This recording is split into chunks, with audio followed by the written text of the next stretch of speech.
Hello friends, स्वागत है मेरे चैनल एमसीक्यू स्टडी आईक्यू पे। और आज फिजिक्स ल्यूसेंट का जो मैकेनिक्स चैप्टर हम लोग कर रहे थे उसका वीडियो नंबर सेकंड है ये, यानी पार्ट सेकंड है मैकेनिक्स का। फ्रेंड, इसमें हम लोग एसआई यूनिट के बारे में बात करेंगे फिजिक्स का, जो कि काफ़ी इंपॉर्टेंट रहेगा आपके आने वाले एग्जाम के लिए। फ्रेंड्स, आप किसी भी एग्जाम की तैयारी कर रहे हैं जैसे railway, SSC CGL, CHSL, RRB JE या एसएससी जेई, एनडीए वगैरह की अगर आप तैयारी कर रहे हैं तो आप ये फिजिक्स का काफ़ी ज़्यादा इंपॉर्टेंट ये वीडियो होने वाला है। फ्रेंड, मैंने पहले भी एक वीडियो डाल दिया मैकेनिक्स पे, क्योंकि मैकेनिक्स ल्यूसेंट का काफ़ी लंबा चैप्टर है, अप्रॉक्स 300 सवाल है उसमें, तो ये पार्ट 2 वीडियो है। फ्रेंड, मैं 50-50 क्वेश्चंस का हर एक वीडियो ला रहा हूँ, तो इसके पहले अगर आप वो वीडियो नहीं देखें तो आप जाके देख लीजिए, काफ़ी ज़्यादा इंपॉर्टेंट वीडियो है वो भी। तो फ्रेंड, चलिए शुरू करते हैं हमारे आज के पहले सवाल से। जो आज का हमारा पहला सवाल है, question number 1, when A bullet is fired from a gun it's potential energy is converted into RRB 2018। तो जब बुलेट फायर होता है तो जब बुलेट में जब कोई बुलेट गन में होता है तो उसमें पोटेंशियल एनर्जी कंजर्व होता है। तो जब हम उसको फायर करते हैं तो कौन सा एनर्जी में चेंज होता है, तो वो काइनेटिक एनर्जी। कोई भी मूविंग ऑब्जेक्ट में काइनेटिक एनर्जी होता है, ये बात आपको याद रखना है। तो राइट आंसर क्या होगा? Option number A, kinetic energy. Friend, हाल फिलहाल के एग्जाम का ही सारा सवाल है, ठीक है, मतलब 2012, 13, 14, 18 तक का सारा सवाल है, आपको मिल जाएगा इस वीडियो में। तो ये आरआरबी 2018 का सवाल है और इसका राइट आंसर क्या होगा? Kinetic energy. Question number second है, a car undergoes a uniform circular motion then the acceleration of the car is. तो एक्सेलरेशन क्या होगा इसका? 0, ठीक है, क्योंकि वेलोसिटी क्या होता है फ्रेंड? कांस्टेंट हो जाएगा। यूनिफॉर्म मोशन में क्या होता है कि वेलोसिटी क्या होता है? कांस्टेंट हो जाता है। अगर वेलोसिटी कांस्टेंट होता है तो क्या होगा? एक्सेलरेशन 0, क्योंकि एक्सेलरेशन किस पे डिपेंड करता है? Final velocity minus initial velocity पे। तो ये सीडीएस 2019 का सवाल है, ठीक है। सेकंड का काफ़ी इंपॉर्टेंट सवाल है ये। उसमें क्या हो जाएगा? वेलोसिटी 0 होगा, एक्सेलरेशन 0 होगा। अगर पूछता कि वेलोसिटी क्या होता है तो आपको बोलना a non zero constant. Question number 3, which of the following is not an example of potential energy. इनमें से कौन सा है जो पोटेंशियल एनर्जी का एग्जाम्पल नहीं है? ये आरआरबी 2018 का सवाल है। तो रनिंग वाटर में काइनेटिक एनर्जी होता है। कोई भी चीज़ फ्रेंड मोशन में है तो उसमें काइनेटिक एनर्जी है। अब आपको एक बात याद रखना है, जो वाटर होता है डैम में, जो बड़ा डैम होता है उसमें जो वाटर स्टोर्ड होता है तो उसमें पोटेंशियल एनर्जी होता है, ठीक है, ये बात आपको याद रखना है। कंप्रेस्ड स्प्रिंग में भी आपको पोटेंशियल एनर्जी होता है, अभी आगे बात करेंगे। Question number 4, which of the following has no unit. इनमें से किसमें यूनिट नहीं होता है? ये 2018 का सवाल है। तो रिलेटिव डेंसिटी, किसी में अगर रिलेटिव लग गया तो उसका कोई यूनिट नहीं होता, उसमें यूनिट नहीं होता, और सबका यूनिट होता है। इन सबका यूनिट को आपको जानने के लिए आप पार्ट फर्स्ट वीडियो देख लो मैकेनिक्स का, काफ़ी इंपॉर्टेंट है वो। ये सब यूनिट मैंने उसमें डिस्कस कर दिया है। Question number 5, The energy possessed by body due to its change in position or shape is called। RRB 2018 का सवाल है। तो कौन सा एनर्जी रहता है कि जब हम किसी बॉडी का पोजीशन ऑफ शेप में चेंज करते हैं तो पोटेंशियल एनर्जी होता है। फॉर एग्जांपल, अगर आपके पास एक रबर बैंड है, उस रबर बैंड को आप स्ट्रेच करोगे तो उसका हम क्या करें? शेप चेंज कर दिए। तो जैसे शेप चेंज करें तो इस रबर बैंड में कौन सा एनर्जी स्टोर हो गया? तो पोटेंशियल एनर्जी स्टोर हो गया। काफ़ी इंपॉर्टेंट रहेगा ये सवाल आपके एग्जाम के लिए भी। Question number 6, in A hydro electric power station ultimately which energy is converted into electric energy. जो अंत में कौन सा एनर्जी होता है जो इलेक्ट्रिकल एनर्जी में चेंज होता है? तो राइट आंसर क्या होगा? काइनेटिक एनर्जी, ठीक है। ये आरआरबी 2018 का सवाल है। अगर बोलेगा फ्रेंड डैम में जो वाटर स्टोर होता है उसमें कौन सा एनर्जी रहता है? तो पोटेंशियल एनर्जी रहता है उसमें, लेकिन अंत में क्या होता है? काइनेटिक एनर्जी इलेक्ट्रिकल एनर्जी में चेंज हो जाता है। तो सेकंड का क्वेश्चन नंबर 6 का ऑप्शन नंबर सी क्या होगा? राइट आंसर होगा। Question number 7, the distance between two crests in a wave is given by. तो ये क्या होता है? वेव लेंथ होता है। जैसे एक हम वेव फॉर्म कर लेते हैं, तो देखो ऊपर वाले को बोलते हैं क्रिस्ट और नीचे वाले को क्या बोलते हैं? Trough.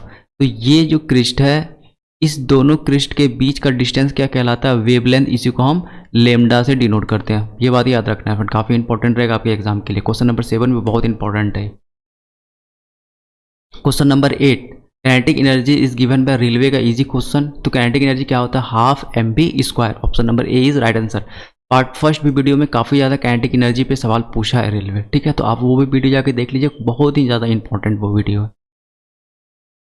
Question number 9, magnetic electrostatic and gravitational forces are come under the category of, तो ये सब क्या होता है, नॉन कॉन्टैक्ट फोर्स होता है। दो टाइप का फोर्स होता है फ्रेंड, एक होता है कॉन्टैक्ट फोर्स, जैसे फ्रिक्शन फोर्स। फ्रिक्शन फोर्स वहीं पर लगेगा जहाँ पे ये दो ऑब्जेक्ट और सरफेस के बीच में कॉन्टैक्ट हो, ठीक है। लेकिन जैसे ग्रेविटेशन फोर्स जो होता है, दो प्लानट के बीच में कोई कॉन्टैक्ट नहीं है, लेकिन फिर भी वो दोनों रुका हुआ है। किसके कारण रुका हुआ है, तो मैग्नेटिक फोर्स के कारण रुका हुआ, ग्रेविटेशनल फोर्स के कारण दोनों एक जगह रुका हुआ है। तो ये किसके लिए होगा, तो यहाँ पे कौन सा फोर्स लग रहा है, तो नॉन कॉन्टैक्ट फोर्स लग रहा है, क्योंकि दोनों में तो कोई कॉन्टैक्ट है ही नहीं। तो राइट आंसर क्या होगा, option number A. 10 when the velocity of a body is doubled, जब हम वेलोसिटी डबल करते हैं तो क्या होता है, तो मोमेंटम भी क्या होगा, डबल हो जाएगा, क्योंकि मोमेंटम क्या होता है, p इक्वल टू क्या होता है, mv। तो जैसे हम वेलोसिटी को डबल करेंगे तो मोमेंटम भी क्या हो जाएगा, डबल हो जाएगा। ये एसएससी 15 और 16 दोनों का सवाल, ये रिपीट किया हुआ सवाल है। Question number 11, which of the following work on the basis of conservation of linear momentum. तो रॉकेट जो होता है वो कंजर्वेशन ऑफ लीनियर मोमेंटम पर वर्क करता है, एसएससी 2015। हाँ, नेक्स्ट क्वेश्चन, जो नेक्स्ट क्वेश्चन है question number 12, the impulse on a particle due to a force acting on it during a given time interval is equal to the change in, तो ये किसका formula, ये क्या होता है, फोर्स। 12 का क्या हो जाएगा, 12 का क्या हो जाएगा, ऑप्शन नंबर बी, मोमेंटम। ठीक है, याद रखना है आपको, एनडीए 2016 का सवाल। 13 when a ball is thrown vertically upward which of the following quantities remain constant during its motion। SSC 2017 का ये सवाल है जो कि काफ़ी इंपॉर्टेंट है। तो कोई एक बॉल है, उसको हम ऊपर उछाल दिए, फेंक दिए, तो उसमें कौन सा क्वांटिटी कांस्टेंट होता है, तो राइट आंसर क्या होगा, इसका एनर्जी। ठीक है, देखो अब एक कॉमन सेंस, वहाँ पे डिस्प्लेसमेंट तो चेंज हो रहा है, पोजीशन इसका, वेलोसिटी भी चेंज होगा, ऊपर जाते जाते एक जगह पे जीरो हो जाएगा, फिर से क्या होगा, इंक्रीज करेगा। एक्सेलरेशन भी, वेलोसिटी जब चेंज हो रहा है तो एक्सेलरेशन भी क्या होगा, चेंज होगा ही होगा। तो ये काफ़ी ज़्यादा इंपॉर्टेंट सवाल है। एनर्जी क्या होगा इस बॉल में, हर समय क्या होगा, कंजर्व रहेगा। Question number 14, who was the first to experimentally determine the value of universal gravitation constant. जो जी का वैल्यू है सबसे पहले किसने डिटरमाइन किया था, तो हेनरी कैवेंडिश ने सबसे पहले इसे डिटरमाइन किया था। उसके बाद जो न्यूटन है वो उस वैल्यू को खोजा था। ठीक है, ये बात आपको याद रखना है, ये बहुत ही इंपॉर्टेंट ऑप्शन है, ये क्वेश्चन है, आपको याद रखना है। ये वाला 2000 एसएससी 2019 का सवाल है ये। Question number 15, the value of G is, friend हम यहाँ पर ऑप्शन लिख दे रहे हैं फ्रेंड, इसका आपको डायरेक्ट आंसर याद कर लेना है। इसका आंसर क्या होता है, 6.673 इंटू 10⁻11 न्यूटन पर मीटर स्क्वायर पर केजी स्क्वायर। ये काफ़ी ज़्यादा इंपॉर्टेंट होगा आपके एग्जाम के लिए, क्योंकि आरआरबी 2018 में ये सवाल पूछा हुआ है। ये वाला वैल्यू याद करना है, ये वैल्यू चेंज करता है, एसआई यूनिट के साथ कुछ नहीं करता है, बस इस वैल्यू के साथ वो चेंज कर देता है। तो 6.673 इंटू 10⁻11 क्या होगा, वैल्यू ऑफ जी होगा। इसे बोलते हैं ग्रेविटेशन कॉन्स्टेंट। 2 जी होता है, एक स्मॉल जी होता है, इसका वैल्यू क्या होता है, 9.8 मीटर पर सेकेंड स्क्वायर। ठीक है, ये बात आपको याद रखना है। नो, नेक्स्ट क्वेश्चन क्या है, question number 16, if the radius of the earth were shrink by 1%, जो रेडियस है अर्थ का वो 1% कम कर देंगे, its mass remaining the same, mass क्या करेंगे, अर्थ का सेम रखेंगे, the value of G on the earth surface would be. तो जी का वैल्यू क्या होगा अर्थ सरफेस पे, तो 16 का आंसर क्या होगा, ऑप्शन नंबर बी, इंक्रीज कर जाएगा 2% से। ये जी क्या होता है, जैसे कि हम कोई एक बॉडी को फेंकें छत पर से या कहीं से भी बॉडी को फेंकें, तो वो किस एक्सेलरेशन से नीचे जाएगा या किस स्पीड से नीचे जाएगा, वो जाता है 9.8 मीटर पर सेकेंड स्क्वायर। इसी को हम क्या बोलते हैं, स्मॉल जी बोलते हैं। ठीक है, तो ये क्या होता है, बढ़ जाएगा आपका 2% अगर हम रेडियस को 1% से कम कर देंगे। ठीक है, अर्थ का रेडियस को, लेकिन मास को क्या रखेंगे, सेम रखेंगे। ये सवाल इंपॉर्टेंट है, थोड़ा कॉन्सेप्चुअल है, तो आपको अच्छे से देख लेना है। Question number 17, eight which of the following place wait of an object is maximum. किस जगह पे जो होता है कि वेट मैक्सिमम होता है, एसएससी 2017 का। तो 17 का ऑप्शन नंबर ए, पोल्स पे। पोल्स पे क्या होता है फ्रेंड, हम लोगों का वेट क्या होगा, मैक्सिमम होगा। Question number 18, the weight of the body at the centre of the earth is. तो सेंटर ऑफ द अर्थ पर हमारा वेट क्या होता है, 0 हो जाता है। ये बात आपको याद रखना, काफ़ी इंपॉर्टेंट रहेगा आपके एग्जाम के लिए। क्वेश्चन नंबर 19, क्वेश्चन नंबर 19 है satellite having the same orbital period as the period of rotation of the earth about its on axis is known as. तो इसी को हम लोग क्या बोलते हैं friend, geostationary satellite. Geostationary satellite का जो ऑर्बिटल पीरियड है वो सेम होता है अर्थ के रोटेशन से। ठीक है, याद रखना है आपको। क्वेश्चन नंबर 19 भी काफ़ी इंपॉर्टेंट होगा। Question number 20, which of the following the value of 1 is nanometre. इनमें से कौन सा वैल्यू है जो नैनोमीटर है? ये CDS 2019 का सवाल है। तो ऑप्शन नंबर ए क्या होगा, राइट आंसर होगा। एक्चुअली होता क्या है, 10⁻⁹ को 10⁻⁹ मीटर को हम लोग क्या बोलते हैं, नैनोमीटर। अब जब हम सेंटीमीटर को मीटर में यहाँ चेंज करेंगे तो क्या होता है, 100 से डिवाइड करना पड़ेगा। 2 0 नीचे ऊपर जाएगा तो माइनस का 2 0 हो जाएगा। अब ये हो जाएगा यहाँ मीटर, ये क्या हो जाएगा 10⁻⁹ मीटर। तो थोड़ा सा सॉल्व करना है, फिर आंसर हम लोगों का आ जाएगा। तो 10⁻⁷ सेंटीमीटर क्या होता है, 1 नैनोमीटर होता है। ये काफ़ी इंपॉर्टेंट रहेगा ऐसा सवाल आपके एग्जाम के। 21, consider a hypothetical planet whose mass and radius are both the half of the earth. एक हाइपोथेटिकल प्लैनेट है, उसका मास और रेडियस दोनों क्या है, अर्थ का आधा है। If G is the acceleration due to gravity, अभी जो बता रहे थे जी का वैल्यू या जी क्या है, acceleration due to gravity on the surface of the earth, the acceleration due to gravity on the planet will be. तो उस प्लानट का क्या हो जाएगा, एक्सेलरेशन ड्यू टू ग्रेविटी। जब वहाँ का हम क्या करेंगे, मास अर्थ का आधा कर देंगे और रेडियस भी क्या करेंगे, आधा करेंगे, तो वहाँ का जी का वैल्यू क्या हो जाएगा, तो ऑप्शन नंबर डी ट्वाइस हो जाएगा। याद रखना फ्रेंड, क्या हो जाएगा, दुगुना हो जाएगा। 22, a geostationary satellite has an orbital period of, अभी बताए थे 24 आवर का होता है, अर्थ के बराबर होता है। 23, once a satellite has been launched into orbit, the only force governing its motion is the force of। एकमात्र ऐसा कौन सा फोर्स रहता है उसमें जो कि उसका मोशन को करवाता है। ये SSC GPO 2019 का सवाल है ये। तो ऑप्शन नंबर ए ग्रेविटी। ठीक है, याद रखना फ्रेंड, कौन सा फोर्स होता है उसमें, gravity force. 24, at which of the following location the value of G is the largest. G का वैल्यू सबसे ज़्यादा कहाँ पे होता है, तो ऑप्शन नंबर डी, एक camp site in Antarctica. Antarctica poles है फ्रेंड, तो पोल्स में बताए थे हम लोगों का मास मैक्सिमम होता है, वेट मैक्सिमम होता है। वेट मैक्सिमम का मतलब जो वैल्यू ऑफ जी है, एक्सेलरेशन ड्यू टू ग्रेविटी, ये मैक्सिमम है वहाँ पे। ये सारा सवाल आपको अच्छे से याद कर लेना, ये सारा सवाल सेम टाइप का है। 25, the weight of an object on the moon is equal to dash of its weight on the earth। तो 1/6 हो जाता है, क्या हो जाता है, 1/6। तो ये SSC 2019 का सवाल है। जैसे हम लोगों का वेट अर्थ पे है 60 kg, तो मून पे हम लोगों का वेट कितना हो जाएगा, तो 60/6 यानी 10 kg। ये बात याद रखना है, ये 1/6 हो जाता है। SSC 2019 का सवाल है, काफ़ी इंपॉर्टेंट रहेगा आपके एग्जाम के लिए। Question number 26, the escape velocity from the surface of the earth does not depend on. ये किस पे डिपेंड नहीं करता है, तो याद रखना फ्रेंड आपको ऑप्शन नंबर 26 का ऑप्शन नंबर डी यानी जी यानी ग्रेविटेशन कांस्टेंट पे ये डिपेंड नहीं करता है। और ये जो वेलोसिटी क्या होता है, इसके वेलोसिटी 11.19 किलोमीटर पर सेकेंड। ठीक है, याद रखना है, किलोमीटर पर सेकेंड होता है, यहाँ मीटर मत आवर नहीं, किलोमीटर पर सेकेंड, 11.19 किलोमीटर पर सेकेंड। तो 26 का ऑप्शन नंबर डी क्या होगा, राइट आंसर होगा। 27, if the earth were to stop rotating the value of G. ये जहाँ पे जी का वैल्यू क्या हो जाएगा, अगर जो अर्थ है वो घूमना बंद कर दे तो 27 का ए इंक्रीज कर जाएगा। ठीक है, वैल्यू ऑफ जी क्या हो जाएगा, बढ़ जाएगा। 28, the weight of an object is maximum at SSC 2016। वैसे ही सवाल फिर बार बार आ रहा है, तो weight of the object maximum कहाँ होगा, तो on the pole of the earth. 28 का डी।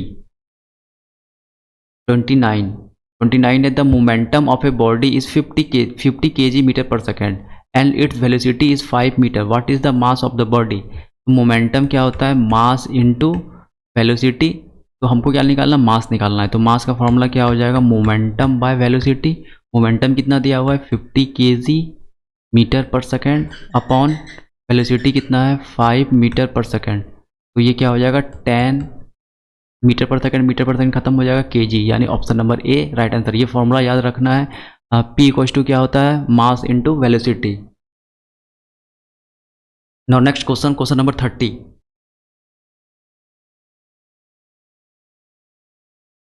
क्वेश्चन नंबर 30 है the density of an object mass 300 kg and volume 150 metre per cube is. तो डेंसिटी का फॉर्मूला क्या होता है मास बाय वॉल्यूम। तो मास हम लोगों को कितना दिया हुआ है 300 kg, वॉल्यूम कितना दिया है 150 मीटर क्यूब। मीटर वॉल्यूम का ऐसा यूनिट जब भी होगा तो क्यूब में होगा या लीटर होगा वहाँ पे।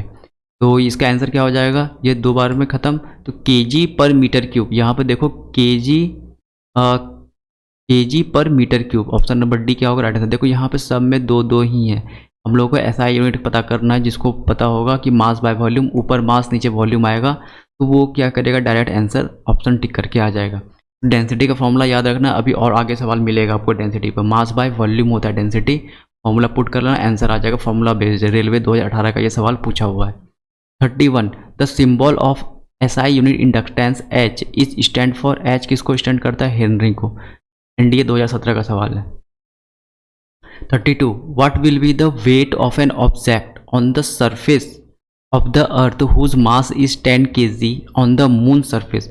मून के सरफेस पे 10 kg है, अब अर्थ के सरफेस पे कितना हो जाएगा, तो 60 से अब यहाँ क्या करेंगे मल्टीप्लाई करना पड़ेगा। जब भी हम अर्थ पे निकालेंगे तो 60 से मल्टीप्लाई करेंगे, तो 60 मास निकालना है ना हम लोगों को, तो क्या हो जाएगा 60 kg। 32 का क्या हो जाएगा ऑप्शन नंबर सी क्या होगा राइट आंसर होगा। ये बात आपको याद रखना है फ्रेंड। हाँ ओके चलिए 33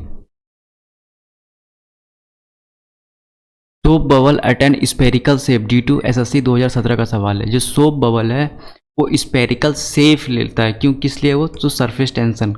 ये इंपॉर्टेंट सवाल रहेगा फ्रेंड आपके लिए, सरफेस टेंशन का सवाल। अभी इस कैसा कहाँ पे सरफेस टेंशन होता है वो लोग अभी हम लोग चर्चा करेंगे। तो 33 का ऑप्शन नंबर सी क्या होगा राइट आंसर होगा। 34 which one of the following does not convert electrical energy into energy. तो कैंडल, जो कैंडल होता है वो जो इलेक्ट्रिकल एनर्जी में कन्वर्ट नहीं कर पाता है। तो ऑप्शन 34 का क्या होगा option number A right answer. 35 the working principle of A washing machine is. तो सेंट्रीफ्यूगेशन इंपॉर्टेंट रहेगा ये सवाल आपके लिए। 36 विच of the following is the most elastic. सबसे ज़्यादा इलास्टिक कौन क्या होता है, तो स्टील होता है। याद रखना फ्रेंड स्टील सबसे ज़्यादा इलास्टिक होता है। ये एसएससी 2007 का सवाल है। अभी तुरंत बताए थे डेंसिटी का फॉर्मूला, ये रेलवे का अलग अलग शिफ्ट में पूछा होगा। डेंसिटी क्या होता है mass by volume, option number D right answer. 38 on which principle does the hydraulic lift work. किस प्रिंसिपल पे हाइड्रोलिक लिफ्ट वर्क करता है, तो option number B Pascal's law पे। किस पे वर्क करता है, तो पास्कल लॉ पे। याद रखना एसएससी 2017 का सवाल। 39 who among the following scientist discover the law of flotation. Law of flotation किसने डिस्कवर किया था, आर्किमिडीज ने। काफ़ी इंपॉर्टेंट रहेगा आपके एग्जाम के लिए ऐसा सवाल। 40 lactometer used to determine the purity of a sample of milk and hydrometer used to determine the density of liquid are based on dash principle। ये दोनों, पहले तो लैक्टोमीटर भी आपको याद रखना कि दूध का प्योरिटी के लिए ना हम लोग यूज मेजर करते हैं, और हाइड्रोमीटर क्या यूज करते हैं डेंसिटी ऑफ लिक्विड डिटरमाइन करने के लिए। तो ये दोनों जो डिवाइस है ये किस पे वर्क करता है 2019 एसएससी सीपीओ के एग्जाम में, तो ये दोनों वर्क करता है आर्किमिडीज प्रिंसिपल पे। 41 the shape of a raindrop is spherical due to SSC 2013। तो रेन ड्रॉप का शेप स्पेरिकल क्यों होता है, तो यहाँ भी क्या हो जाएगा सरफेस टेंशन। काफ़ी इंपॉर्टेंट रहेगा फ्रेंड ये सरफेस टेंशन वाला आपको सवाल सब। 42 when pure water boils furiously the bubbles that rise the surface of the compose primary of. जो नीचे में जो बर्तन पे जो बबल आने लगता है गोल गोल, वो क्या होता है, तो उसमें हाइड्रोजन और ऑक्सीजन का वो मिक्सचर रहता है। तो 42 का क्या हो जाएगा हाइड्रोजन एंड ऑक्सीजन, एनडीए 2017 का सवाल। 43 Bernoulli's theorem is based on the conversion of. ये जो बर्नौलीज थ्योरम है ये किस पे बेस्ड है, कन्वर्जन ऑफ। 43 का option number C energy. SSC 2015 का ये सवाल पूछा हुआ है जो कि काफ़ी इंपॉर्टेंट रहेगा। 44 Bernoulli's theorem is applicable to, तो 44 का option number A flow of liquid. 45 which of the following physicist explain the existence of buoyant force, RRB 2018। तो 45 का आंसर क्या होगा, ऑप्शन नंबर ए आर्किमिडीज। याद रखना फ्रेंड, बॉइंट फोर्स को आर्किमिडीज ने एक्सप्लेन किया था। 46 question number, what happened when some charge placed on a soap bubble, किसी सोप बबल में हम कुछ चार्ज रख देते हैं तो क्या होगा, उसका रेडियस इंक्रीज कर जाता है। 46 का ऑप्शन नंबर ए काफ़ी इंपॉर्टेंट रहेगा ये हाँ आपके एग्जाम के लिए। 47 a liquid drop attend spherical shape due to, एक लिक्विड ड्रॉप है वो स्पेरिकल शेप ले रहा है, ये किस कारण से, अभी भी क्या हो जाएगा, सरफेस टेंशन। काफ़ी इंपॉर्टेंट रहेगा, सरफेस टेंशन का सवाल बहुत बार आपको एग्जाम में पूछेगा। 48 the principle involve the absorption of water by soil, soil जो पानी को जो सोख लेता है वो कौन सा प्रिंसिपल है, तो capillary action option number B काफ़ी इंपॉर्टेंट रहेगा, यहाँ पे सरफेस एक्शन नहीं होगा। SSC 2016 का सवाल है ये। 49 insect can move on the surface of water without sinking due to, जो काफ़ी इंपॉर्टेंट रहेगा ये भी सवाल।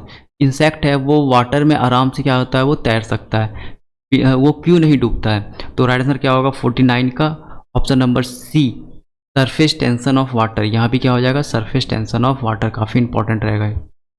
50 और लास्ट सवाल, water drop do not stick on the oily surface due to, एक ऑयली सरफेस पे जो है वो वाटर क्यों नहीं चिपक पाता है, तो राइट आंसर क्या होगा इसका, यहाँ पे सरफेस टेंशन नहीं होगा, लैक ऑफ एडेसिव फोर्स के कारण ऐसा होता है। SSC LDC 2011 फ्रेंड काफ़ी इंपॉर्टेंट है, एक पार्ट और आएगा मैकेनिक्स का, उसके बाद हम लोग लाइट चैप्टर करेंगे, ठीक है। काफ़ी इंपॉर्टेंट आपका ये क्वेश्चंस है, आप लोग देख लीजिए, काफ़ी नए सवाल हैं यहाँ पे, सिर्फ 2011 से 2019 तक का सारा सवाल मैंने करवा दिया आपको, ठीक है। तो इस वीडियो में इतना ही, थैंक यू।